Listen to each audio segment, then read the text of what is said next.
Good morning, everyone. Welcome to Collective Worship. It's Mr. Barr here. Peace be with you. Assalamu alaikum.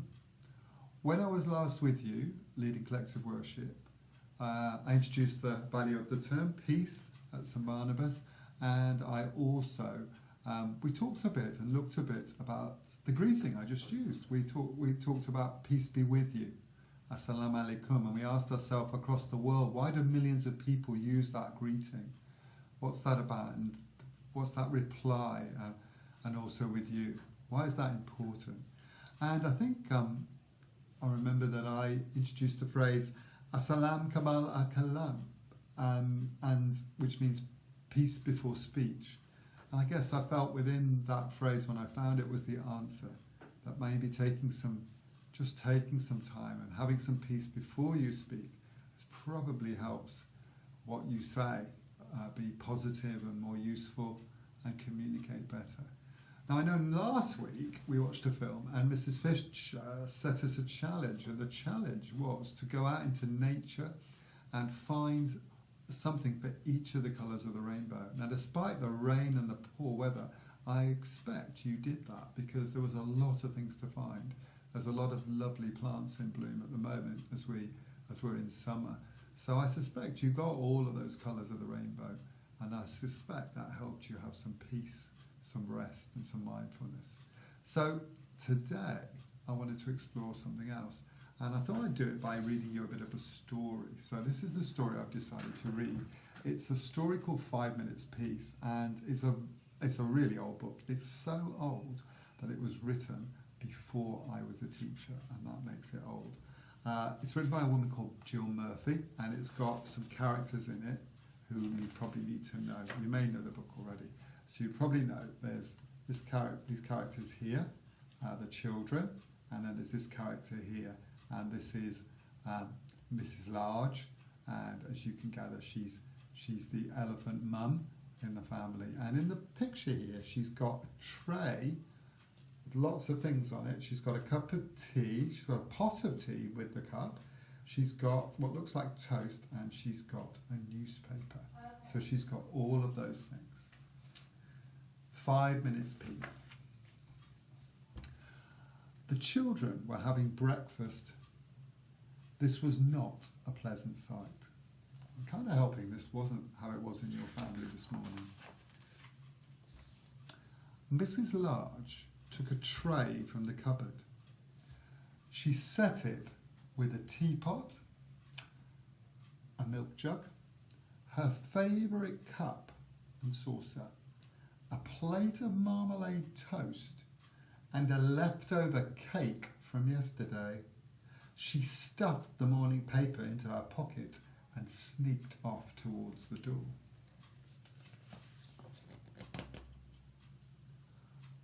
"Where are you going with that tray?" asked Laura. "To the bathroom," said Mrs. Large. "Why?" asked the other two children. "Because I want 5 minutes peace from you lot," said Mrs. Large. "That's why." "Can we come?" asked Lester as they trailed up the stairs behind her. "No," said Mrs. Large, "you can't." "What shall we do then?"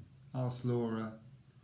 "You can play," said Mrs. Large, "downstairs by yourselves, and keep an eye on the baby." "I'm not a baby," murmured the little one. Mrs. Large ran a deep hot bath. She emptied half a bottle of bath bomb into it, plonked on her bath hat and got in. She poured herself a cup of tea and lay back with her eyes closed. It was heaven.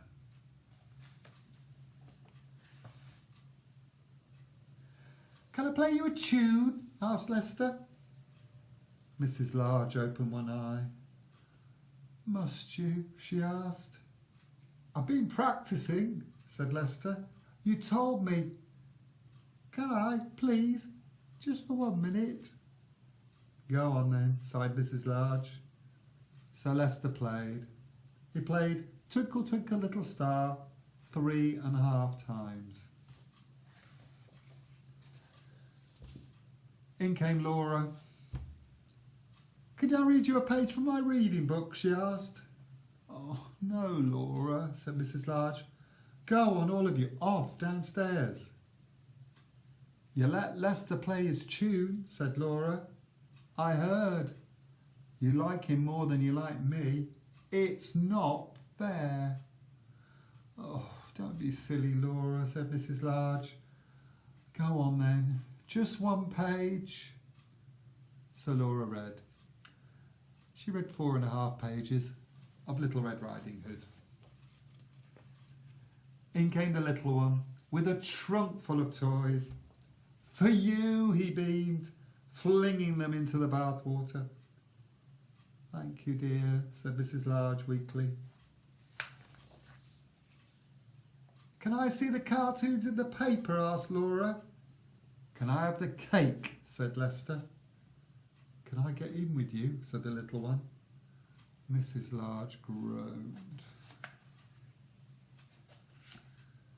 In the end, they all got in.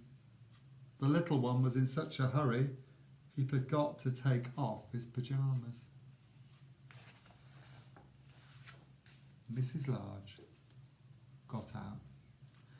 She dried herself, put on her dressing gown and headed for the door. "Where are you going now, Mum?" asked Laura. "To the kitchen," said Mrs. Large. "Why?" asked Lester. "Because I want 5 minutes peace from you lot," said Mrs. Large. "That's why."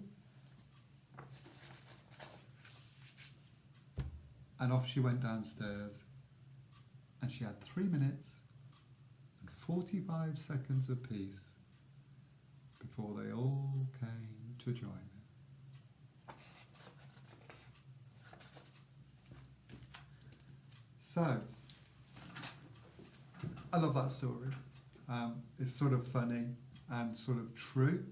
And I think if you've got a mum and you live with your mum, you'll probably know that. And I can think back, and I remember there was myself. I was the oldest, and I got 2 sisters, and we used to do that a bit to our mum. We sometimes didn't understand why she needed a bit of peace and quiet, why she needed a rest. And I guess what I want you to do is take two things really. One is to think about where you get peace and quiet, but also I think across today and across the week, think about how you're making room for people to get some peace.